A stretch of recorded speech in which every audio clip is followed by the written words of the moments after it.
Você vai ouvir o seu devocional em áudio, Palavra de Deus. Meditações diárias das Sagradas Escrituras, com Júlio Falcão. Olá, tudo bem? Estou retornando mais uma vez para compartilhar ao seu coração o Evangelho do Senhor Jesus. Mateus capítulo 4, versículo 18 ao 20, que diz assim: E Jesus, andando ao longo do mar da Galileia, viu dois irmãos, Simão, chamado Pedro, e seu irmão André, os quais lavavam a rede ao mar, porque eram pescadores. Disse-lhes: Vinde após mim, e eu vos farei pescadores de homens.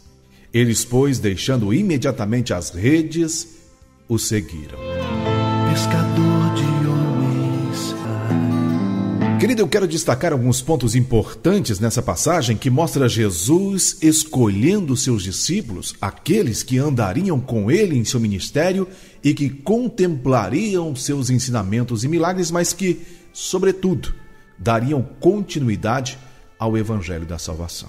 O primeiro ponto que destaco é que Jesus não era alguém próximo a eles. Aliás, eles não o conheciam e talvez, provavelmente, já tinham escutado falar de alguém que estava anunciando um certo reino nos céus. Esses dois irmãos não eram pessoas cultas, diz a Bíblia. Provavelmente não entendia muito bem de política e o reino de que eles tinham conhecimento não lhes trazia uma visão muito boa, pois naquela época, meu querido, Israel estava bipartido, dividido.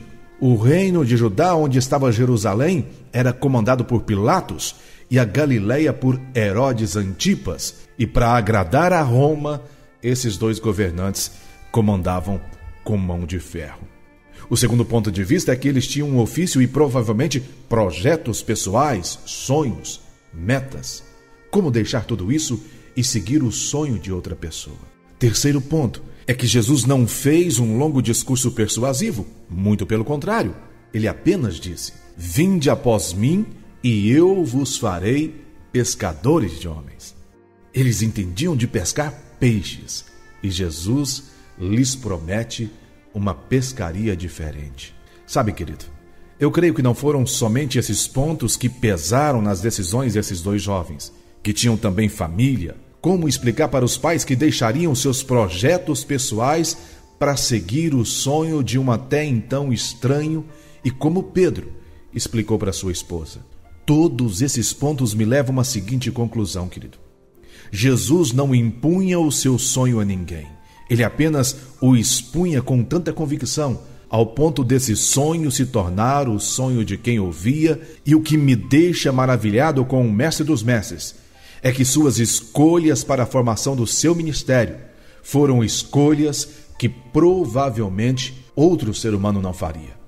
Ele escolheu pessoas improváveis, de temperamentos impulsivos e de poucos conhecimentos, ou seja, ele preferiu trabalhar o que muitos rejeitariam. Jesus preferiu lapidar o caráter dos seus discípulos com suas pregações, ações e milagres do que pegar um doutor da lei que já estava bitolado aos costumes e tradições daquela época. É exatamente por isso que nenhum sonho perdurou e nunca perdurará como o de Jesus. Seu sonho é o amor ao próximo e que todos sejam salvos. Mataram o mestre dos sonhos em uma cruz, mas seu sonho e seu evangelho continuam mais vivos do que nunca. E aqueles de caráter improváveis foram os que deram continuidade a esse evangelho do reino dos céus após a morte de Cristo, mostrando que Jesus usa quem ele quer, onde ele quer, mesmo que seja esse o maior dos pecadores, como Paulo um dia foi. Aceite também este convite de Jesus e seja coparticipante dos sonhos dele e propagador do Evangelho do Reino dos Céus.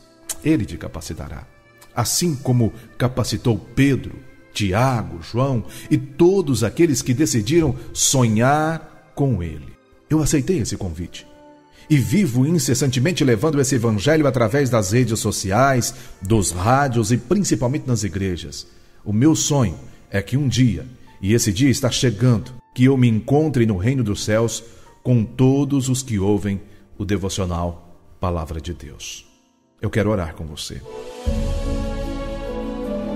Soberano Deus, Pai amado, querido, fiel e bondoso, como explicar o amor imensurável do teu Filho Jesus.